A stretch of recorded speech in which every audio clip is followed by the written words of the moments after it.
Soos Here kinders na hulle ouers kom, so kom ons na U vanmôre. Here, ons is swak en ons het U aanraking nodig. Ons bid dat die Here ons vanmôre sal seën deur die prediking van U woord. Ons verstand sal verlig en Here ons opgebou hier sal uitgaan. Seën Here die opening van U woord. En harte vanmôre gevul sal word in die naam van ons Here Jesus Christus. Met baie danksegging. Amen en amen. Ek groet U vanmôre in die naam van die Here. Dierbares, baie dankie dat U die koue getrotseer het om saam met ons vanmôre die naam van die Here groot te kom maak. Die Here is goed vir die wie op hom wag. Halleluja.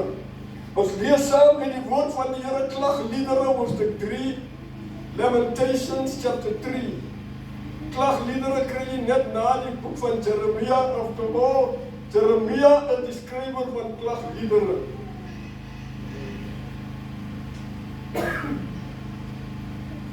Lamentations chapter 3 verse 24, 25 and 26. Klagliedere 3.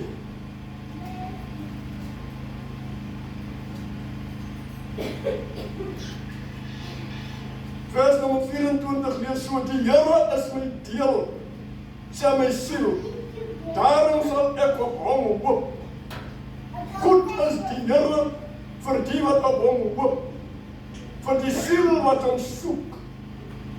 Dit is goed om in stilte te hoop op die hulp van die Here. Het iemand die nuwe Afrikaanse vertaling?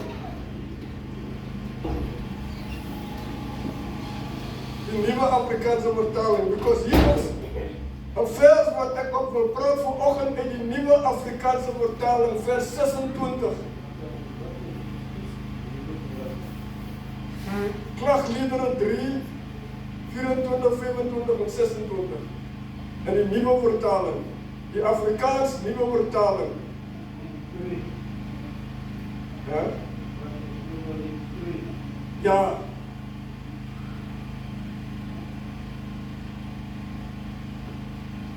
Ek dink is die 83 jaar. Because ek wil op hierdie een vers praat wat so baie mooi na vore kom in die nuwe vertaling. Lees hom, suster. Amen. Dit is goed om geduldig te wag op die hulp van die Here. Die woord wat ons vanoggend mee gaan vasslaan is wag. Amen. En die nuwe vertaling bring hom so mooi uit. Die Afrikaans sê 26, dit is goed om in stilheid te hoop. Ek wil nie eintlik die woord hoop gebruik, maar ek wil die woord wag gebruik. Because daar is iets omtrent die wagperiode in 'n mens se lewe wat so belangrik is dat ons dit nie moet mis nie. Because Psalm skryf Dawid altens, as 'n mens die hele Bybel lees, dan kom nie die woord wag baie keer voor in die Bybel. Daar is 'n belangrike woord met die woord van wag. Wag op die Here my siel. Waarom is jy onrustig? Wag op die Here. Dit is lonend om te wag op die Here. Dit betaal om te wag op die Here. Because Josiah sê 40:31, hy wie op die Here wag, ontvang nuwe krag. Hy sal opvaar soos 'n arend. 'n Arend, geliefdes, hardloop nie om op te styg nie. Hy vaar net op, hy spring net op en gaan nie.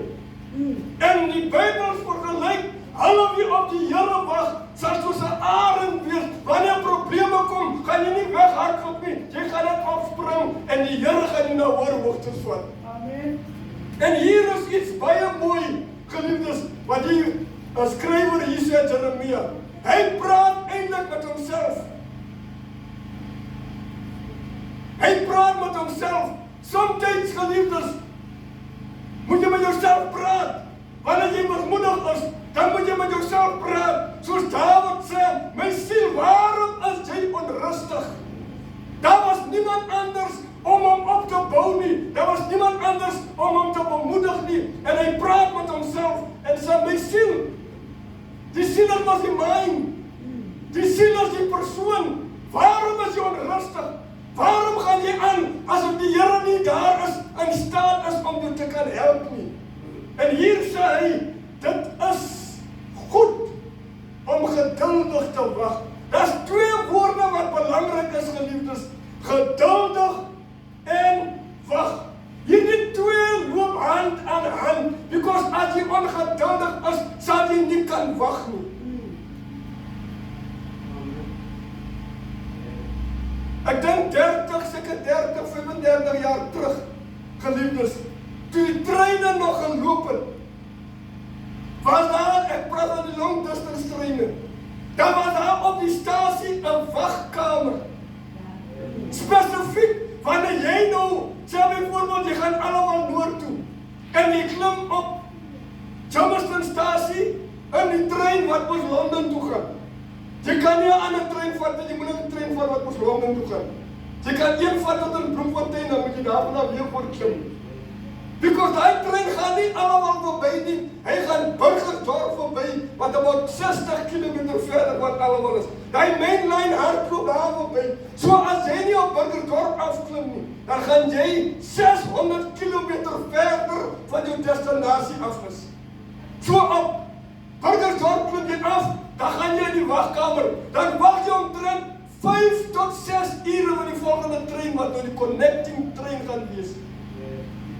Daar's niks anders wat jy kan doen as om geduldig te wag, dat hy horlosie maar hy sekondes aftik, hy minute aftik, hy ure aftik, because 5 ure moet jy wag, totdat die connecting train nou allemaal toe gaan. Maar in die proses van wag, het baie mense ongeduldig geword. Ander het gesê, ek gaan maar na die hiking spot toe, miskien kry ek 'n lift. Hulle loop, dan gaan sit hulle daar op die hiking spot. Hy weet, hy trein gaan 5 ure, nou staan hy daar, en hy neem nie in ag, hy moet nog 'n eind loop, voordat hy weer terug kan kom op die stasie. As hy nie, daar is wanneer die trein ry, dan los die trein hom agter. Omdat hulle ongeduldig was, het baie mense 2 dae later, by die huis aangekom, as wat hy net 5 ure kon wag. Waarom noem ek dit? Because die Here wil hê ons moet geduldig wag op sy belofte. Moenie halfhartig wag, en wanneer die Here nie onmiddellik antwoord, raak ek ongeduldig, en ek raak mismoedig, en ek raak opstandig. Verlede week het ek vir die gepraat omtrent Sarah. Die Here sê vir Abraham, hy gaan hom seën. Sarah wag net 10 jaar, toe sy moeg gewag. Wat was die einde van Sarah se ongeduldigheid? Toe word haar 'n kind met die naam van Ismael gebore. Ismael beteken, die Here sê, almal sal teen hom wees en hy sal teen almal wees. 'n wilde esel wat nie getem kan word nie. En hier sê die skrywer, Jeremia sê vir ons, dierbares, dit is goed om geduldig te wag op die hulp van die Here. Moenie haastig wees wanneer jy die Here gevra het vir iets nie. Because Josiah 28 vers 16 sê, hy wie glo, is nie haastig nie. As ek glo die Here gaan my help, dan gaan ek nie haastig wees nie. Ek gaan nie die Here wil aanjag en sê, Here, ek het laat weer gevra, asseblief, Here, jy moet die weer kan doen. En dit is belangrik om te wag op die Here, because as in die wagperiode, wanneer ons die grootste foute begaan. Ek kry nou warm, kan ek my baadjie terug.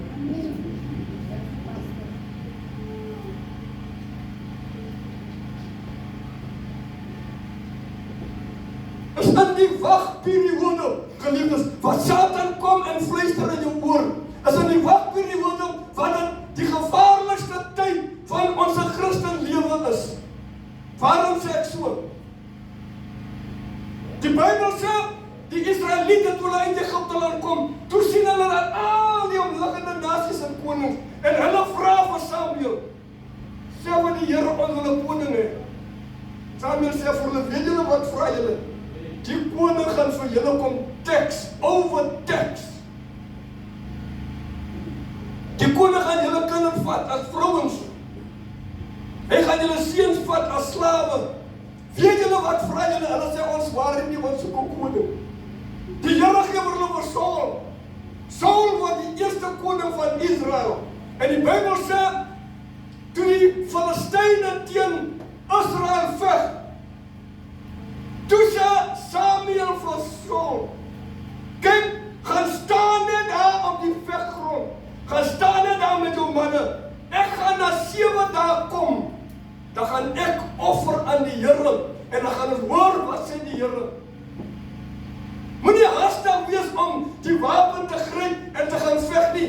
Wag vir 7 dae, dan gaan ek kom en ek gaan offer. As ek die brandoffer gedoen het, dan gaan die Here ons sê wat moet ons doen.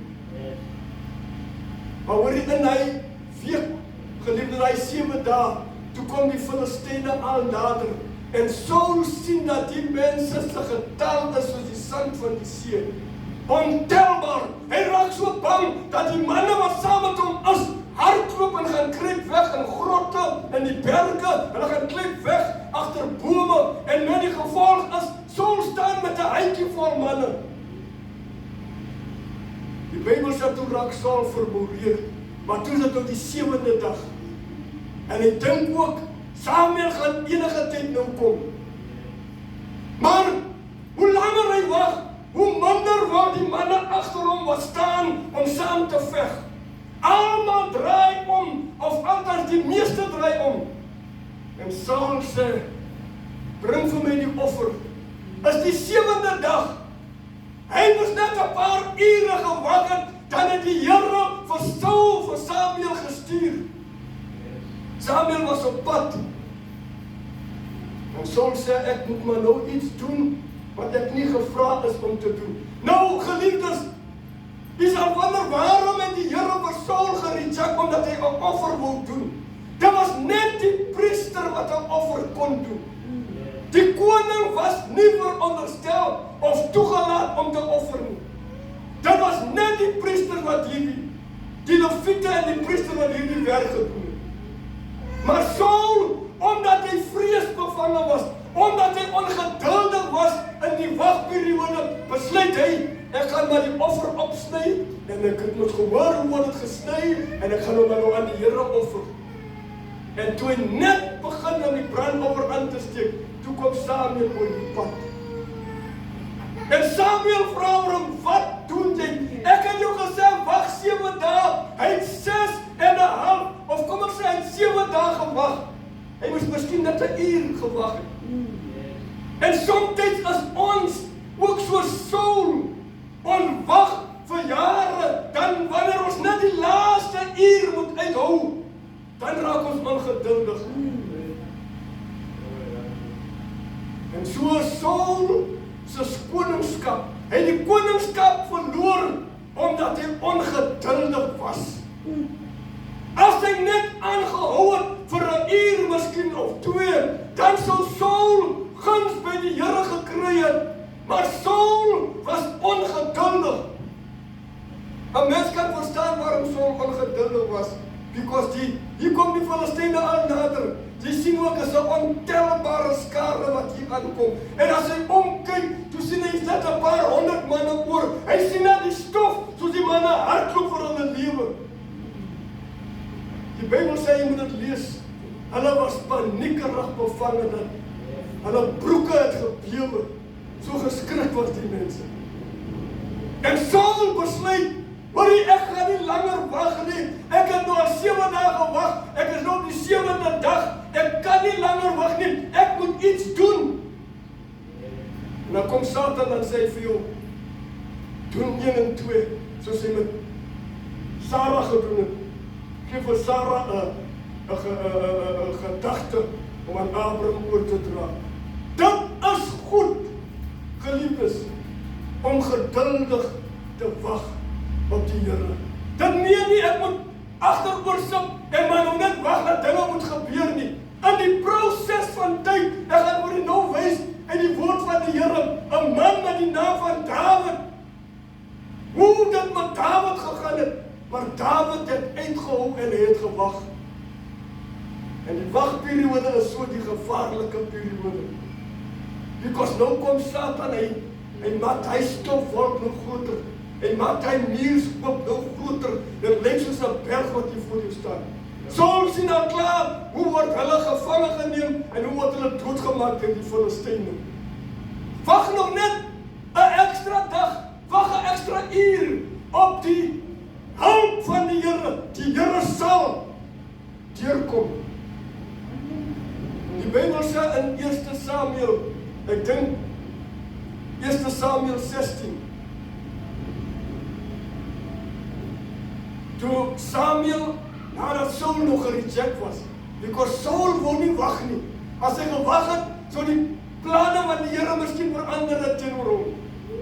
Maar omdat hy nie gewag het nie, omdat hy nie wou wag nie, geliefdes, toe reject die Here hom as koning. Die Here neem nou sy koningskap weg en die Here gee dit vir Dawid. Dawid word gesalf as koning op 'n jong ouderdom. Baie jong.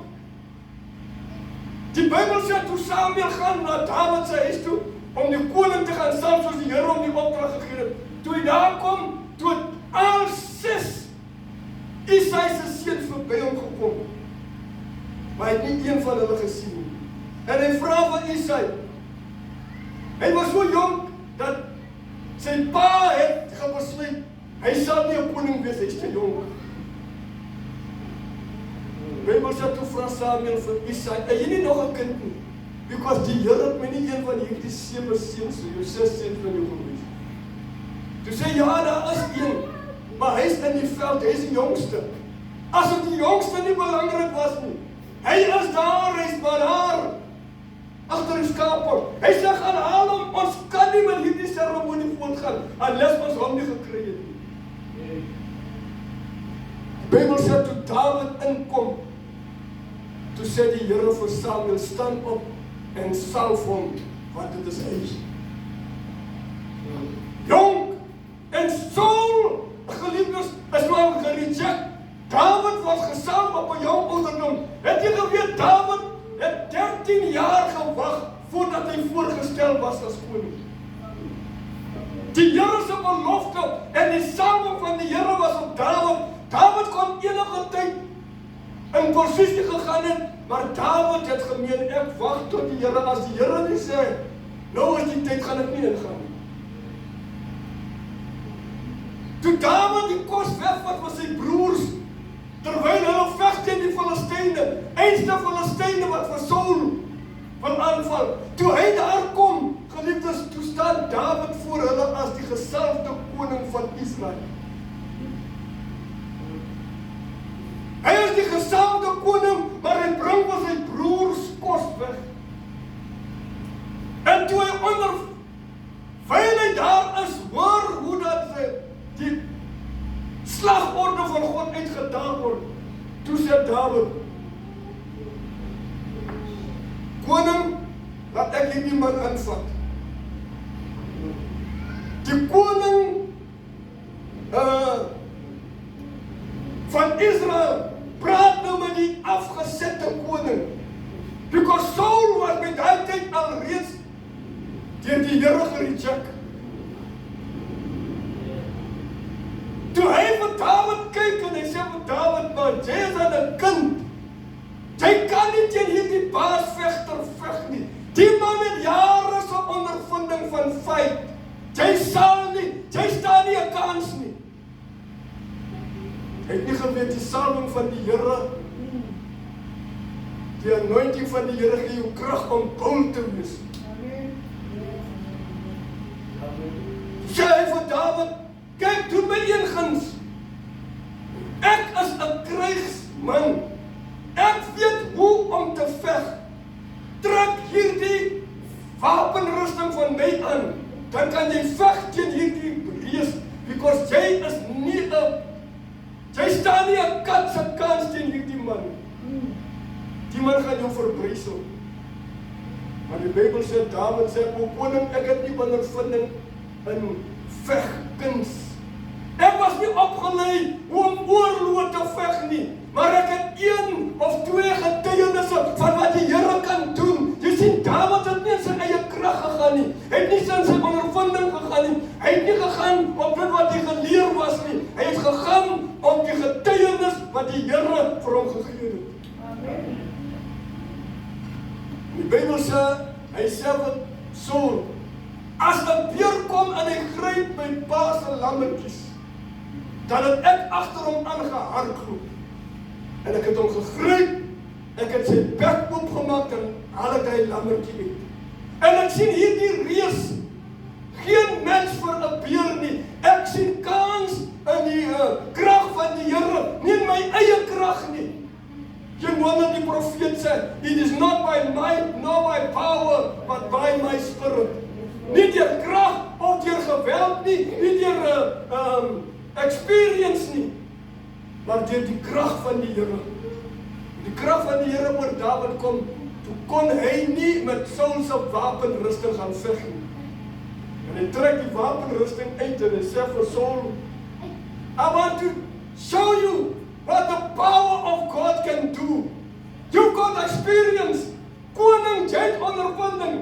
Jy het opleiding om te veg, maar ek kom in die salwing van die Here. Ek maak nie staat op my eie krag nie. Ek maak nie staat op dit wat ek geleer was nie, maar ek maak staat op die krag van die Here. Die Bybel sê, toe sê die Here vir hom, gaan af en gaan haal 5 klippies. Ek weet nie, hy die klippe maar daar gelê, of het hy mooi gaan soek daar tussen hy 5 klippe. Gaan vat jy hy 5 klippe. Why 5? I am not sure. I don't know why 5. Number 7 is God's number. Why did he not take 7? He only needed 1 stone, although he took 5. Hy het net 1 klip nodig gehad. Hy het nie eens al 5 klippe gebruik nie. Maar jy sien, toe Dawid vir Goliath vermoor en sy kop afkap, toe rejoice die mense en die vrouens neem die tamboerijne en hulle begin te sing. Toe hulle hoor dat die Israeliete terugkom aan die gevegsgrond af en sê, Dawid het die baasvegter van die Filistyne vermoor. Dawid is 'n seun, kom ek sê maar nou net, Dawid was omtrent 16 jaar oud. Die Bybel sê nie hoe oud was en ek verstaan my maar net, dit is 16 jaar. Hier kom 'n 16-jarige kind op die skouer van die soldate en die vrouens hoor die storie. Hulle sê Saul het sy duisende ontslaan, maar Dawid het sy 10.000. En iemand begin 'n koortjie te sing, Saul slays thousands and David is tens of thousands. En Saul staan en hy hoor. Hy sê, daar's net een ding wat oorbly, die man gaan my koningskap vat. Hy het nie geweet, die man is al 13 jaar terug gesaal van die Here as 'n koning. Moenie haastig wees om dit te doen. As jy glo, sal dit in plek val. Dit is wat Jesaja 28 sê. Hy was nie haastig nie. En toe begin Dawid se probleem, because toe begin Saul vir Dawid te haat en hy wil vir Dawid doodmaak om elke draai. Maar Dawid het gewag. Maar die Dawid het gevlug. In die wat hy wag, vlug hy. Jy moet regtig 'n sterk persoonlikheid hê om as koning gesalf te word en jy gaan kruip weg in spilonke van jou lewe. Die Here gee wat Dawid 2 geleenthede om vir Saul dood te maak. Maar Dawid sê, ek gaan die gesalfde van die Here nie aanraak. Die mense sê oor 'n koning, die Here die man in jou hande gegee, die is die werk van die Here, maak hom klaar. Dawid sê, ek wag op die Here, ek glo, ek is nie hastig nie, die Here gaan die regte ding doen. As my vyand my jag en ek kry hom en ek kan die kans kry om dood te maak, sal ek hom seker doodmaak, maar nie Dawid nie. En nou wonder ons, waarom sê die Bybel Dawid as 'n man na God se hart? Because God het nie revenge gevat op dit wat verkeerd was, op dit wat die mense aan hom gedoen het. Dawid wag maar, hoor jy dan as Saul so onder daai bose gees kom, dan roep hulle vir Dawid om te kom speel. Dawid speel, geliefdes, op die harp. Die Bybel sê dan het haar die gees vir Saul verlaat. Hy speel nie as 'n musikant nie. Hy speel as die koning van Israel. Anointed king. Because Dawid het geweet, een van die dae gaan ek op die troon sit waar jy nou sit. Een van die dae gaan ek sit waar jy sit, en ek wil nie hê dat mense moet sê, ek het die power geusurp nie. Ek het die power gevat van Saul af nie. Ek gaan wag totdat die Here my sê, nou is die regte tyd. Dit is goed om geduldig te wag. Maar hoor die Dawid vir 13 jaar hardloop hy weg. Vir 13 jaar, geliefdes, moet Dawid vlug. En terwyl Dawid verspeel met die harp, as hy gees oor Saul kom, dan gryp Saul die spies en dan gooi hy na Dawid. Hy gooi na Dawid met die spies. Dawid is nog steeds in die waiting room. Want nou die trein, die waiting room. Ek wag, ek is nie haastig nie. As hy trein kom, dan is dit my turn om op te klim. Dawid het geweet, die Here gaan hierdie puzzelstukkies in mekaar invleg. En dan gaan hy die koning word van Israel. Waarom is dit belangrik om te wag op die Here?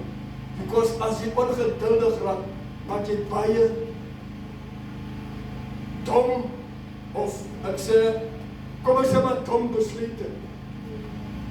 Baie dom besluite. Because kyk die besluit wat Sarah gemaak het, terwyl sy nie wou wag nie. Kyk wat het dit Saul gekos, omdat hy nie wou wag nie. Die koningskap was weggeneem van hom. Hy was maar op die troon, maar God het hom nie meer herken as die koning. Alhoewel hy daar gesit het in die ambt as koning, het God hom nie meer herken as die koning. Dit gaan so sleg met hom, dat hy ewen die afgode en die sangkomers raadpleeg, die waarsers. Hy roep vir Samuel uit die graf uit op en hy vra vir Samuel, hoor jy, asseblief tog, vra van die Here wat. Sê my tog wat wil die Here hê om te doen? Because hy wou nie wag nie. Jy verongeluk jou eie voorspoed deur nie te wag nie. Ons benadeel onsself as ons nie wil wag nie. Baie mense sal vandag vir jou sê, ek is baie spyt omdat ek nie gewag het.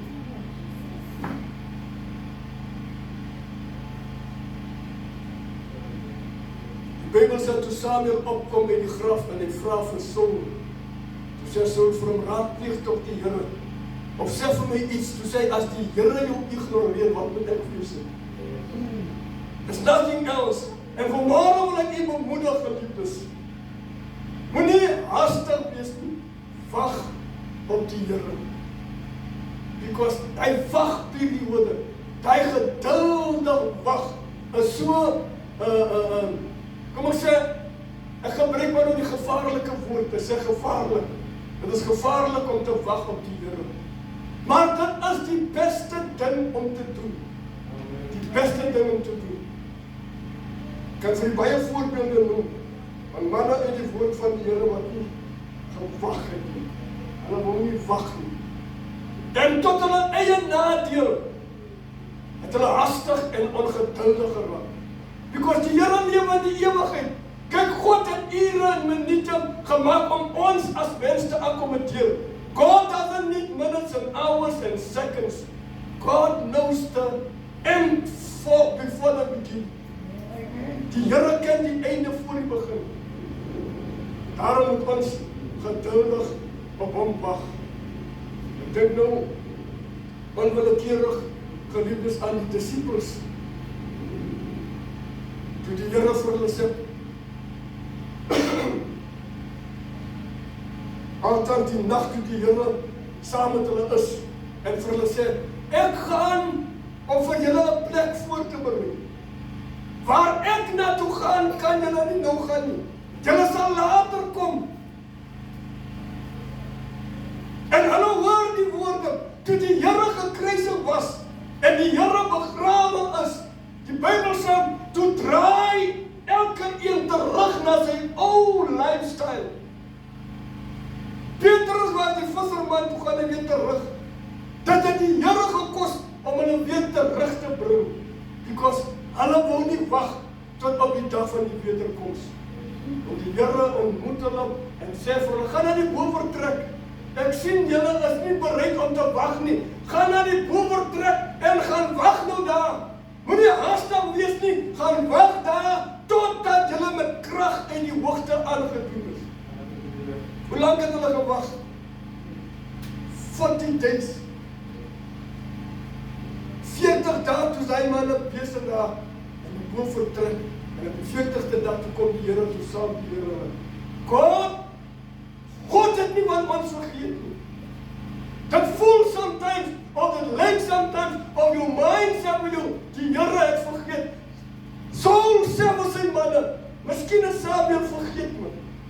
Because dan op die 7de dag, voor die middag om is, hy moes gewag het tot die middag om is, dan kon hy geoffer het. Maar voor die middag om is, toe sê hy, hoorie Samuel het vergeet me.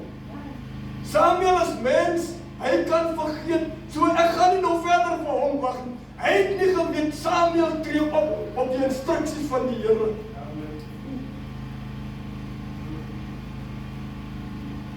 Toe hy net die verkeerde ding doen, toe kom die man op die toneel af. En Samuel, Saul staan met sy kop na die aarde toe. Hy sê, ek was bang vir die Filistyne wat so aankom en die manne wat weghardloop. Jy sien, in die wagperiode maak Satan ons vrees bevange.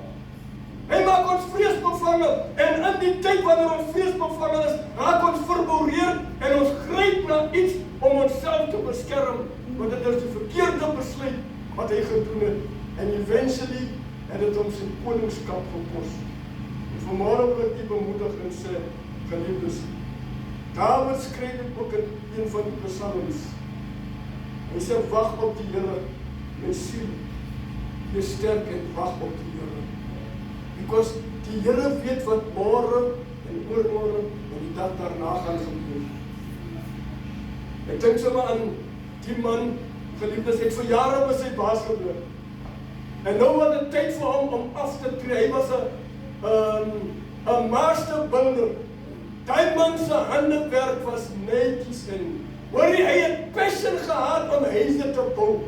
As hy wel klaar die huis gebou het en hy kyk so terug en hy kyk die huis, dan voel hy trots die manier hoe hy die huis gebou het. Baie mooi. En hy gaan nou op pensioen en sy baas sê vir hom, voordat jy nou op pensioen gaan, bou vir my die laaste huis. Hy man is wel moeg, want hy werk al seker 40 oor die 40 jaar met sy baas.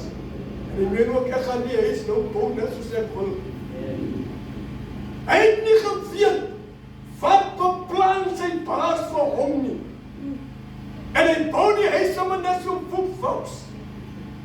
En die so terugstaan, toe sê hy ook, nee, die is my laaste huis, ek is klaar met bou, ek is dik vir bou, ek wil nie meer bou sien nie.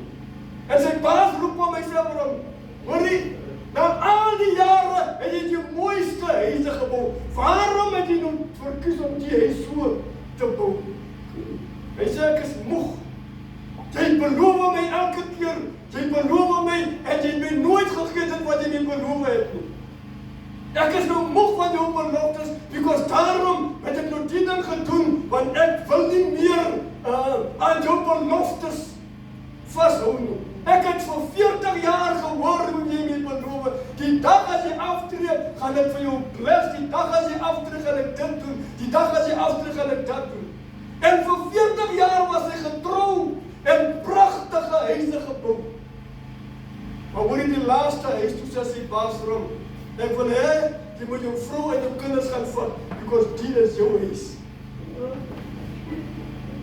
Hy het gewag vir 40 jaar, die 41ste 40ste jaar, geliefdes, toe raak hy mismoedig en hy sê, ek doen nou net so wat ek wil, want jy beloof my al elke jaar, beloof en beloof, niks kom reg nie. Toe sê die baas vir hom, die is nou jou huis, dit is die belofte wat ek aan jou gemaak het, jy moes net gewag het vir die laaste jaar, dan het jy nou die mooiste huis, as jy geweet het, wanneer die Here gaan deurkom, sal jy nie ongeduldig wees nie. Die Here sê, ek gaan nou vir julle plek voor te berei. Ek gaan wag. Moenie betrokke raak by die dinge van die wêreld nie. Moenie jouself entangle met die affairs of this world, maar wag op die Here. En wie op die Here wag, ontvang nuwe krag. Amen.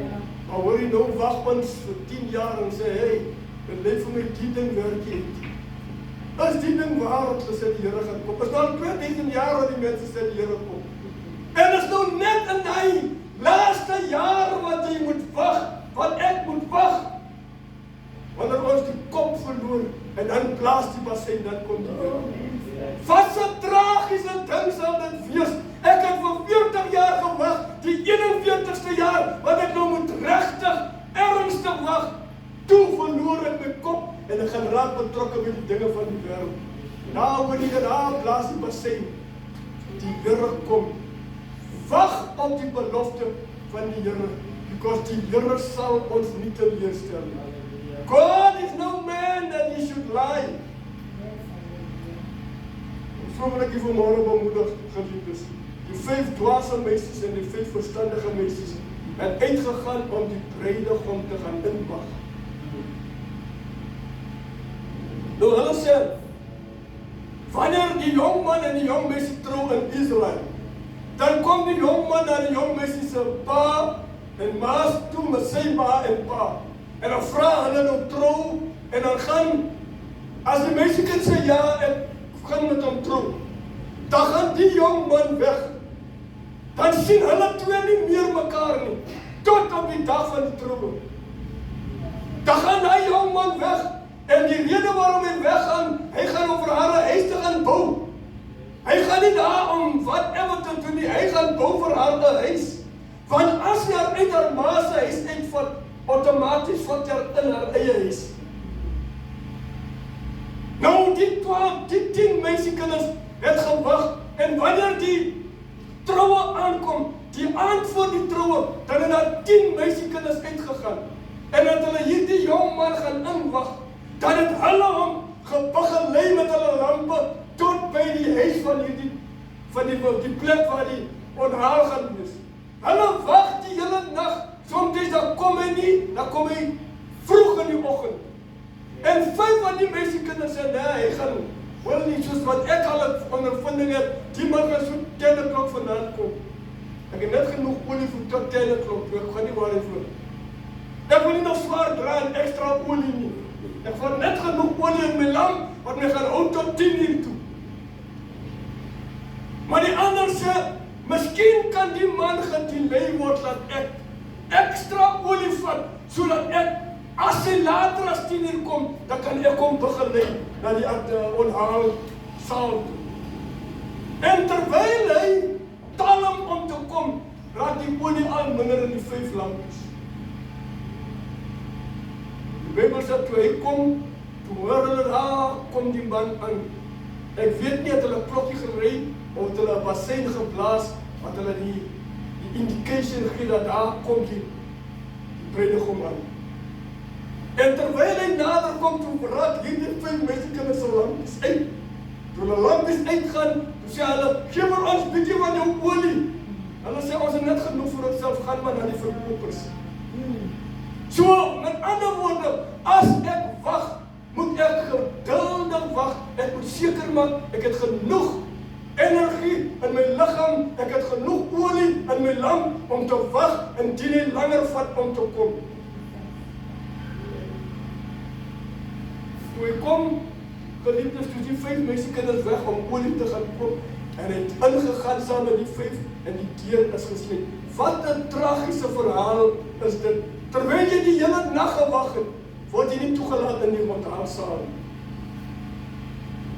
Want toe die bruidegom kom, toe was jy moeg gewag en jy was nie bereid om ekstra olie saam te neem nie. En so wil ek u vanmôre bemoedig en sê, die Here het beloof, hy gaan weer kom. Amen. Ons moet net wag wanneer die bassein blaas. Ons moet geduldig wag. Ons moet nie verboureerd word en dinge doen wat ons eie geestelike lewe sal benadeel. Mag die Here u vanmôre seën en mag die Here ons help dat ons geduldig sal wag. Ek gaan net vir u lees Jesaja 28 vers 16. Hy wie glo, is nie haastig.